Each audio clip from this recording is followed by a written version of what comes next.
My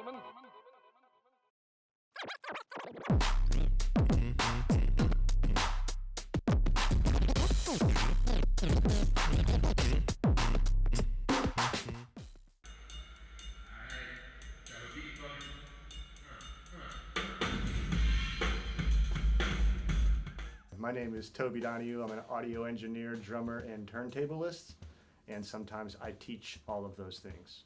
I never wanted to be an engineer or a producer. I was an artist that got frustrated trying to figure out how to get my art into other people's ears.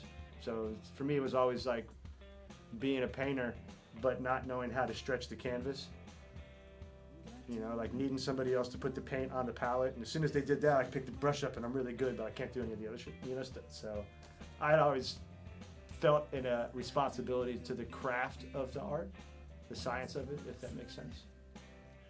I've known Tobe, I believe, since the fall of 1999 when I came here, and I just have always thought the world of the guy. He's down to earth, extremely creative, and easy to know. I mean, easy to get to know and to hang out with. He hustles. He's out there touring and, you know, gone around the country and probably around the world with Bootsy Collins and handling a lot of his work. I would describe my early experiences recording artists as reckless,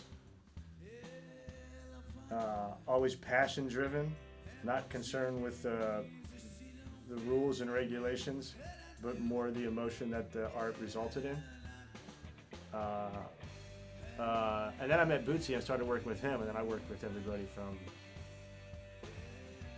Buckethead to Bernie Worrell to George Clinton to Slash to I did Kanye West stuff before he even rapped, and he was just making beats.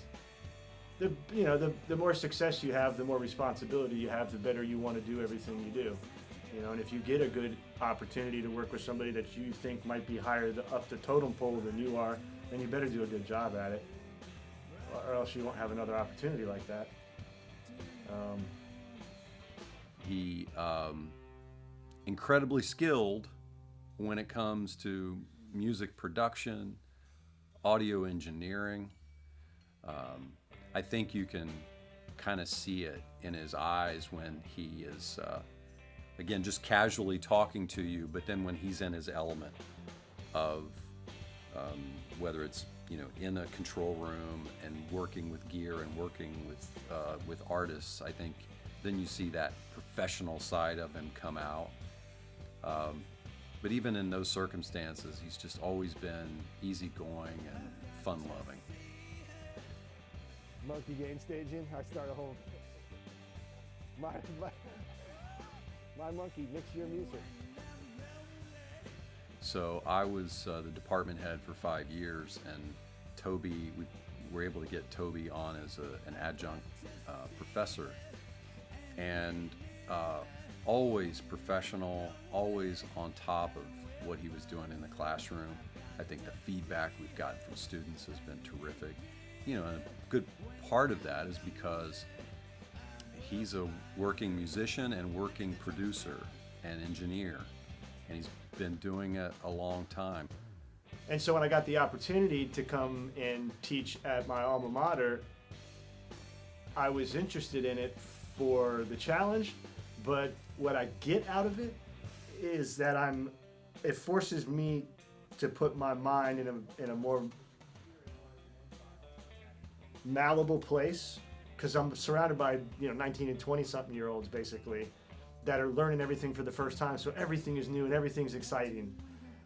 I think what students appreciate about Tobe, besides his personality, is just the wealth of experience that he has.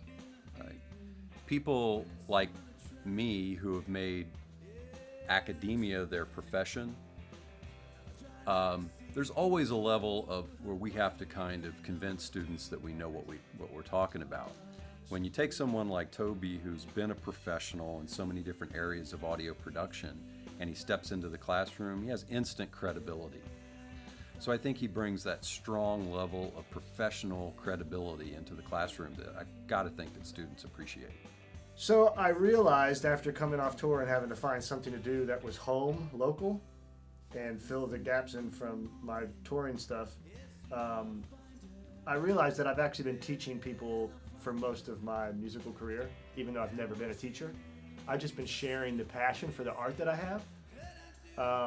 And I've been doing that without even knowing it for years and years and years. But when you truly love what you do and it makes you happy, it's not really working. I love the studio and I love creating music for people so much that I don't care if I'm the artist, the producer, the engineer, or the teacher. Just give me excuses to be in the studio. That's all I want. And I'm the best version of myself when I'm doing that.